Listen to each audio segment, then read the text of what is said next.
ബാബുജിന് photo എടുക്കും. വേഗം കഴിച്ചോ, വേഗം കഴിച്ചോ. മിടുക്കി കുട്ടിയാണ്. പ്രവീനെ കുറിച്ച് പറയുകയാണെങ്കിൽ പ്രവി ഞങ്ങൾ മൂന്നാളിൽ ഏറ്റവും യങ്ങർ അവനാണ്. പിന്നെ നല്ലൊരു ബ്രദറാണ്, നല്ലൊരു സണ്ണാണ്. പിന്നെന്താ, നമ്മുടെ എല്ലാ കാര്യത്തിനും അവൻ ഓടിയെത്തും. അങ്ങനെ നമ്മളിപ്പോൾ എത്ര രാത്രിയായാലും പകലായാലും വിളിച്ചു കഴിഞ്ഞാൽ അവൻ വരും. അതുകൊണ്ട് തന്നെ അവൻ എപ്പോഴും ഒരു സപ്പോർട്ടീവായിട്ട് ഇങ്ങനെ കൂടെ നിൽക്കുന്ന ഒരാളാണ്. എന്താവശ്യം പറഞ്ഞാലും ഇപ്പോൾ എത്ര രാത്രിയായാലും വൈകിട്ടായാലും പകലായാലും കൂടെ ഉണ്ടാവുന്ന ഒരാളാണ്. സിനിജാനെ മനസ്സിലാക്കിയെടുത്തോളം സിനിജ ഭയങ്കര ബോൾഡാണ്, ടാലൻറ്റഡ് ആണ്, സ്മാർട്ടാണ്.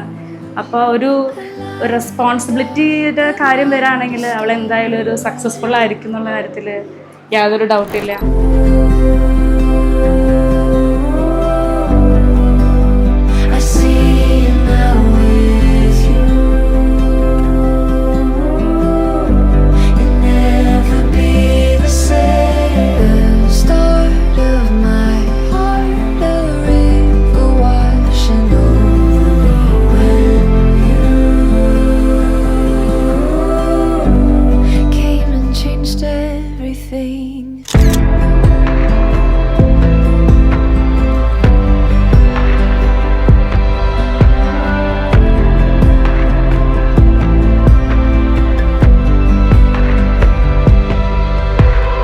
നമ്മള് ചെറുതില് മറ്റേ സൂചി എറിഞ്ഞ് കളിക്കില്ലേ പണ്ടൊക്കെ, അതിങ്ങനെ കണ്ടുപിടിക്കല്. അവനത് ഞങ്ങള് കണ്ടുപിടിക്കാണ്ടിരിക്കാൻ വേണ്ടി, അമ്മ അതിന്റെ ചെറുതാണല്ലോ, അപ്പൊ ഞങ്ങള് കുറെ പേരുണ്ട്. അപ്പൊ അവൻ എന്തിട്ടാലും ഞങ്ങള് കണ്ടുപിടിക്കും.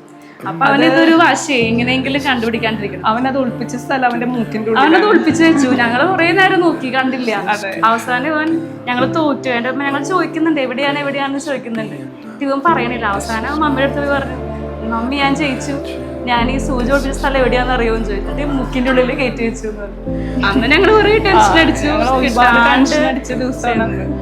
അത് ഭയങ്കര വലിയൊരു മെമ്മറിയാണ്. ചെറുതായിരുന്ന സമയത്തായിരുന്നു.